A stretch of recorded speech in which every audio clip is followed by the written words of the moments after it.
I see the fire in your eyes, it makes me feel, it takes me high, so bring it on, girl.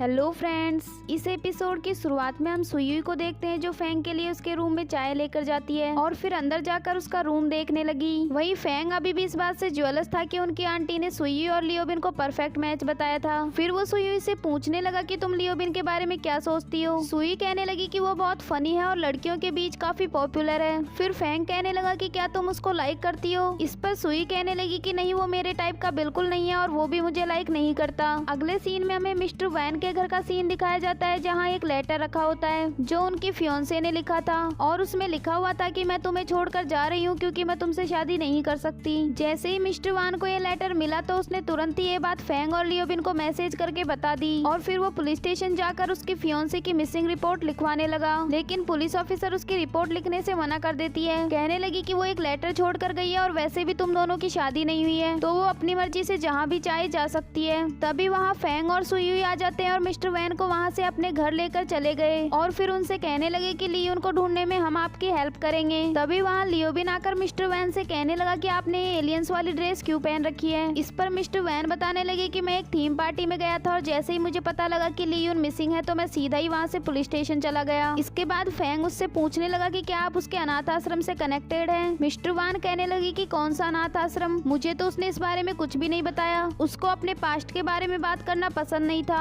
तभी सुई कहने लगी कि वो एक मेडिकल स्टूडेंट थी और वो अपनी प्रोफेसर जियांग के बहुत ज्यादा क्लोज थी, लेकिन उसकी आंखों के सामने ही प्रोफेसर जियांग की डेथ हो गई। उसके बाद वो काफी अकेली और हेल्पलेस हो गई थी। उसको लगने लगा कि प्रोफेसर जियांग अब दूसरे पैरेलल वर्ल्ड में चली गई होंगी। फिर एक दिन उसने आपको पैरेलल वर्ल्ड के बारे में बात करते सुना। वो पैरेलल वर्ल्ड के बारे में और भी जानना चाहती थी, इसीलिए वो आपकी गर्लफ्रेंड बन गई। तभी लियोबिन मिस्टर वैन से कहने लगा कि इसका मतलब ये नहीं है कि वो आपसे प्यार नहीं करती होगी। इसके बाद नेक्स्ट मॉर्निंग का सीन दिखाया जाता है जहाँ फेंग और सुई उसकी फियोंसे को ढूंढने के लिए अनाथ आश्रम में जा रहे होते हैं। तभी फेंग उससे पूछने लगा कि तुम्हारी एलर्जी अब ठीक हुई या नहीं। सुई कहने लगी कि अब मैं बिल्कुल ठीक हूँ और मुझे स्नीजिंग भी नहीं हो रही। इसके बाद वो दोनों अनाथ आश्रम में पहुंच जाते हैं लेकिन लियोन उनको वहाँ पर भी नहीं मिली। फिर वो दोनों उसे एक ग्राउंड में ढूंढने जाते हैं क्योंकि लियोन यहाँ पर पहले आया करती थी और क्या पता वो अभी भी यहीं आई हो। तभी सामने से उनको लियोन आते हुए दिख जाती है। सुई उससे कहने लगी कि हम काफी देर से आपको ढूंढ रहे थे, हम आपको बताना चाहते हैं कि मिस्टर डोंगले आपके लिए एक आर्ट पीस छोड़ कर गए हैं। हमारे एक क्लाइंट उस आर्ट पीस को खरीदना चाहते हैं और उसके लिए हमें आपका ओपिनियन चाहिए। लियोन कहने लगी कि मुझे वो आर्ट पीस नहीं चाहिए, तुम्हें उसका जो भी करना है करो। तभी फेंग बोला कि वो उनकी लास्ट आर्ट पीस थी, क्या तुम जानना भी नहीं चाहती कि उसके अंदर आखिर क्या है। लियोन कहने लगी कि मैं पहले से ही काफी परेशान हूँ और तुम लोग मुझे और परेशान मत करो। मैंने अपनी टीचर को अपनी आंखों के सामने मरते हुए देखा है और एक मेडिकल स्टूडेंट होते हुए भी मैं उनके लिए कुछ नहीं कर पाई। तुम लोगों को समझ में नहीं आएगा कि ये फियर कैसा होता है। ये कहकर वो वहाँ से जा ही रही होती है। तभी फेंग कहने लगा कि मैंने भी अपनी मॉम को अपनी आंखों के सामने मरते हुए देखा है। तभी हमें फ्लैशबैक में एक सीन दिखाया जाता है जिसमें उसकी मॉम और सिस्टर आग के बीच फंसी हुई थी और हेल्प के लिए चिल्ला रही थी। फेंग लियोन से कहने लगा कि तुम एक बार आकर उस आर्ट पीस को देख लो, उसके बाद तुम्हारा जो भी डिसीजन होगा हम उसको एक्सेप्ट कर लेंगे। ये कहकर वो दोनों वहाँ से चले गए। वहीं लियोन को फ्लैशबैक में एक सीन याद आता है जिसमें वो और डोंगली एक साइकिल से गिर जाते हैं और लियोन के हाथ में चोट आ जाती है। लियोन ने हाथ की सर्जरी करवा ली थी लेकिन उसके हाथ पर एक निशान बन गया था जो देखने में बिल्कुल फिश बोन जैसा लग रहा था। लियोन को वो निशान बिल्कुल भी अच्छा नहीं लग रहा था तो डोंगली ने भी वैसा ही निशान अपने हाथ पर बना लिया। अगले सीन में हम देखते हैं कि फेंग और सुई म्यूजियम में बैठकर लियोन का वेट कर रहे थे। तभी लियोबिन उनसे कहने लगा कि वो यहाँ आएगी या नहीं, अगर वो नहीं आई तो हमारी पूरी मेहनत बेकार जाएगी। फेंग कहने लगा कि हम थोड़ी देर और वेट कर लेते हैं। काफी देर तक इंतजार करवाने के बाद लियोन वहाँ आ जाती है और फेंग से कहने लगी कि तुमने सही कहा था, कोई डिसीजन लेने से पहले मुझे एक बार उस आर्ट पीस को देख लेना चाहिए। इसके बाद वो उस आर्ट पीस को देखने के लिए चली जाती है और उसमें बिल्कुल वैसी ही फिश बोन थी जैसा निशान उसके हाथ पर बना हुआ था। उसको देखने के बाद वो कहने लगी कि मैं ही मिस्टर डोंगली की गर्लफ्रेंड हूँ और ये आर्ट पीस उन्होंने मेरे लिए ही बनाया था। अगले सीन में हम देखते हैं कि मिस यू लियोन के साथ मीटिंग कर रही थी और लियोन उस आर्ट पीस को बेचने के लिए मान जाती है। वहीं फेंग और लियोबिन भी बाहर बैठे हुए थे। लियोबिन कहने लगा कि चलो ये मैटर तो अब फिनिश हुआ,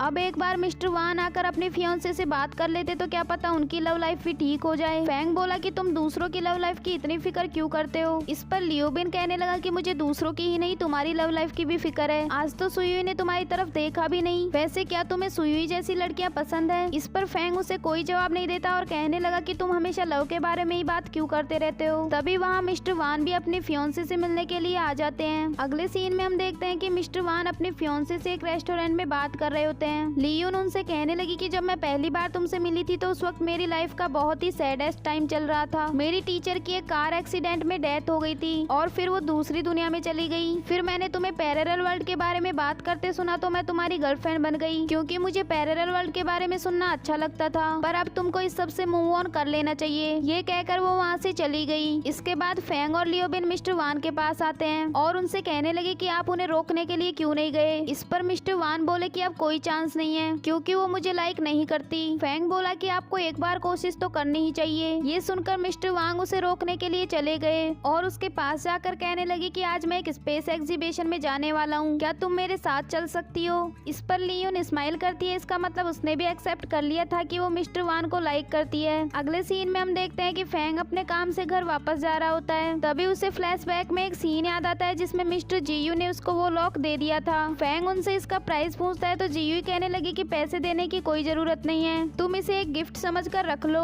इसके बाद फैंग तो वहाँ से चला गया और उसके जाने के बाद मिस्टर जीयू कुछ पेपर्स को जला रहे थे जो मिस्टर डोंगली ने अपनी डेथ से पहले लिखे थे। अगले सीन में हम देखते हैं कि फैंग अपने एक फ्रेंड से मिलने जाता है जिससे उसने अपने मास्टर के बारे में डिटेल्स निकालने को कहा था, क्योंकि फैंग को पता लग चुका था कि उसके मास्टर जेल से बाहर निकल चुके हैं। उसका फ्रेंड बताने लगा कि अब भी वो बिल्कुल वैसा ही दिखता है जैसा पहले दिखता था, लेकिन उसके बाल थोड़े से लंबे हो चुके हैं, पर मैं ये पता नहीं कर पाया कि वो अभी रहता कहाँ है। इसके बाद फैंग उस लॉक शॉप पर जा रहा होता है जहाँ 10 साल पहले वो अपने मास्टर के साथ काम किया करता था, क्योंकि उसे लग रहा था कि शायद वो उसे यहाँ पर मिल जाए। लेकिन वो शॉप तो अब बंद हो चुकी थी और वहाँ पर कोई भी नहीं था। अगले सीन में हम सुयुई को देखते हैं जो ये सोचकर काफी परेशान हो रही थी कि फैंग ने अपनी मॉम को अपनी आंखों के सामने मरते हुए देखा था। इसके बाद जब वो घर वापस जा रही होती है तो देखती है कि फैंग मार्केट से सब्जियां ले रहा था और फैंग भी उसे वहाँ उसकी फेवरेट सब्जियां लेने के लिए बुला लेता है। इसके बाद वो दोनों साथ में घर जा रहे थे। तभी फैंग कहने लगा कि तुम मेरे पेरेंट्स के बारे में सोचकर सैड हो रही हो ना, क्या तुम्हें मुझ पर दया आ रही है। सुई कहने लगी कि नहीं, मुझे तुम पर दया नहीं आ रही। जब मैंने अचानक से उनकी डेथ के बारे में सुना तो मैं थोड़ी सैड हो गई थी। फैंग कहने लगा कि वो मेरा पास्ट था, तुम्हें उसकी वजह से सैड होने की जरूरत नहीं है। इसके बाद वो दोनों बातें करते हुए वहाँ से जा ही रहे होते हैं कि तभी एक लड़का आकर उनसे टकरा जाता है और वहाँ से भाग जाता है, लेकिन फैंग बार बार पीछे मुड़कर उसी की तरफ देख रहा था। इसके बाद जब फैंग घर वापस आ जाता है तो उसे फ्लैशबैक में एक सीन याद आता है जिसमें वो लड़का काफी दिनों से फैंग पर नजर रख रहा था और फैंग ने भी ये बात नोटिस कर ली थी।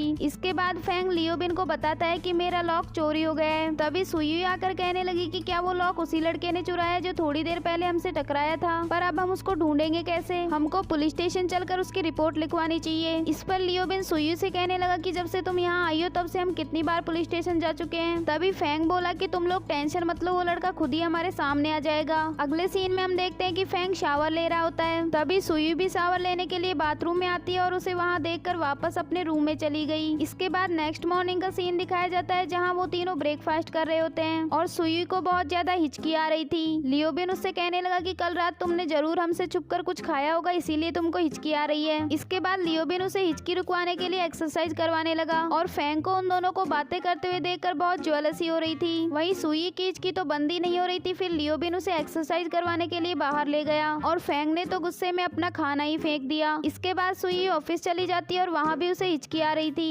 जिसको देखकर सभी एम्प्लॉयज उस पर हंस रहे थे। फिर वो वहाँ से उठकर वॉशरूम चली गई और सोचने लगी कि कहीं इस वजह से तो नहीं हो रहा कि कल रात मैंने फैंग को शावर लेते हुए देख लिया था और वो उस वक्त बहुत ज्यादा अट्रैक्टिव लग रहा था। वहीं दूसरी ओर हम फैंग को देखते हैं जो लोगों को लॉक्स प्रोटेक्शन के बारे में स्पीच दे रहा था। जब वो वहाँ से वापस जा रहा होता है तभी वो नीचे उस लड़के को देखता है जिसने उसका लॉक चुराया था, पर वो कोई लड़का नहीं बल्कि एक लड़की थी। उसे देखकर फैंग को फ्लैशबैक में एक सीन याद आता है जिसमें वो लड़की फैंग से कह रही थी कि मुझे तुमसे लॉक्स खोलना सीखना है और इसके बदले में वो उसे पैसे देने लगी। लेकिन फैंग कहने लगा कि ये पैसे तुम्हारे नहीं है ना। वो लड़की कहने लगी कि हाँ, मैंने ये कहीं से चुराए हैं। फिर फैंग उसे लॉक खोलना सिखाने से मना करके वहाँ से चला गया। अगले सीन में हम देखते हैं कि सुयुई घर वापस आ गई थी, लेकिन उसकी हिचकी अभी भी बंद नहीं हुई थी। लियोबिन उससे कहने लगा कि कल रात तुमने ऐसा क्या देख लिया था जो तुम्हारी हिचकी अभी तक बंद नहीं हुई। ये सुनकर सुयुई फैंग की तरफ देखती है और उससे कहने लगी कि मैंने कुछ भी नहीं देखा था। इसके बाद लियोबिन उसे फिर से एक्सरसाइज करवाने लग जाता है। वही फेंग एक बुक पढ़ रहा था, लेकिन उसका पूरा ध्यान तो उन दोनों की तरफ ही था और उस बेचारे का ज्वेलसी से बुरा हाल हो रहा था। यहाँ लियोबिन की काफी कोशिशों के बाद भी सुयुई की हिचकी बंद नहीं हुई। इसके बाद वो खुद ही बाहर जाकर काफी सारी एक्सरसाइज करने लग जाती है, लेकिन इन सब का भी कोई फायदा नहीं हुआ।